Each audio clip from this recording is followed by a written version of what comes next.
అమరావతి మహిళలపై అనుచిత వ్యాఖ్యలు చేసిన వారిని కఠినంగా శిక్షించాలన్న డిమాండ్ రోజు రోజుకి విశాఖలో పెరుగుతోంది.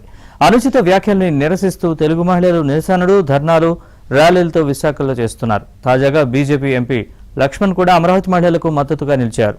సాక్షి టీవీలో అమరావతి మహిళలను కించపరిచే విధంగా చేసిన అనుచిత వ్యాఖ్యలపై రాష్ట్ర వ్యాప్తంగా ఆందోళనలు కొనసాగుతున్నాయి. జర్నలిస్టు ముసుగులో అక్కసు కక్కుతున్న వారిని కఠినంగా శిక్షించాలంటూ విశాఖలో మహిళలు కథం తొక్కారు.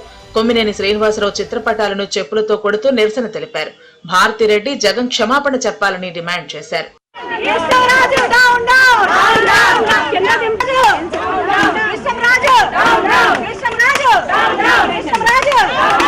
అమరావతి మహిళలకు జరిగిన అవమానంపై బీజేపీ ఎంపీ లక్ష్మణ్ విశాఖలో ఘాటుగా స్పందించారు.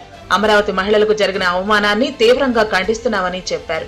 మహిళలను అవమానించడాన్ని సభ్య సమాజం కూడా తీవ్రంగా ఖండిస్తోందని తెలిపారు. జర్నలిస్టులు కొమ్మినేని శ్రీనివాసరావు, కృష్ణరాజు చేసిన అనుచిత వ్యాఖ్యలకు నిరసనగానే మహిళలు ఆవేదన చెంది నిరసనలు, ధర్నాలు చేస్తున్నారని చెప్పారు. మహిళా లోకాన్ని అవమానపరచడం దాన్ని తీవ్రంగా ఖండిస్తున్నాం. కాబట్టి మహిళలు ఏదైతే ఆవేదనతో చేస్తున్నటువంటి ఆ సమ్మెలు, ధర్నాలు ఉన్నాయో యాజమాన్యం దిగి వచ్చి బేచజాలు పోకుండా క్షమాపణ చెప్పాలా. దాన్ని ఇంత నీచమైన సంస్కృతి ఆ రకంగా మరి ప్రోత్సహించడం మంచిది కాదు.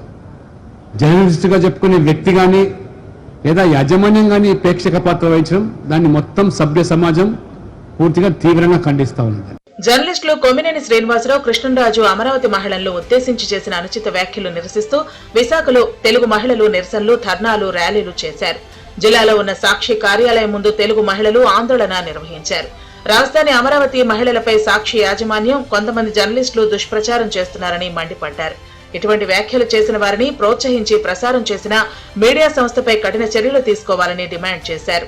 అంతేకాదు కొమ్మినేని, కృష్ణరాజు చిత్రపటాలకు చెప్పులతో కొట్టి తమ నిరసనను వ్యక్తం చేశారు. జర్నలిస్ట్ అనే పదానికి కూడా అవమానకరంగా తన కన్నది కూడా ఒక ఆడదే అని మర్చిపోయి ఆడదాన్ని వేశ్య అని మాట్లాడి, అసలు అది రాజధానే కాదు వేశ్యల రాజధాని అని చెప్పి మాట్లాడడం అది ఎంత అవమానకరంగా ఆయనకి అవమానకరంగా మాట్లాడుకున్నాడో, లేకపోతే ఆయన తల్లిని అవమానిస్తూ మాట్లాడుకున్నాడో, ఆయన చెల్లిని అవమానిస్తూ మాట్లాడుకున్నాడో ఒకసారి ఆలోచన లేకుండా ఉన్నాడు. కాబట్టి జగన్మోహన్ రెడ్డి 11 సీట్లకు పరిమితం అయ్యాడు.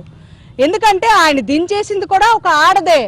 తల్లి గర్భంలో నుంచి ఎలా వచ్చామో మర్చిపోయి తల్లి గర్భాన్ని కోసేసినటువంటి ఘనత వైఎస్ఆర్సీపీ పార్టీకి ఉంది. కాబట్టి ఆ పార్టీ ఇప్పటికే నాయకుల మీద ఇసుకెత్తిపోయి 11 సీట్లకు ఇచ్చారు. ఇంకా మీడియా ఛానల్ మీద కూడా ఏమైనా గౌరవం ఉంచుకున్నారో చెప్పండి అసలు.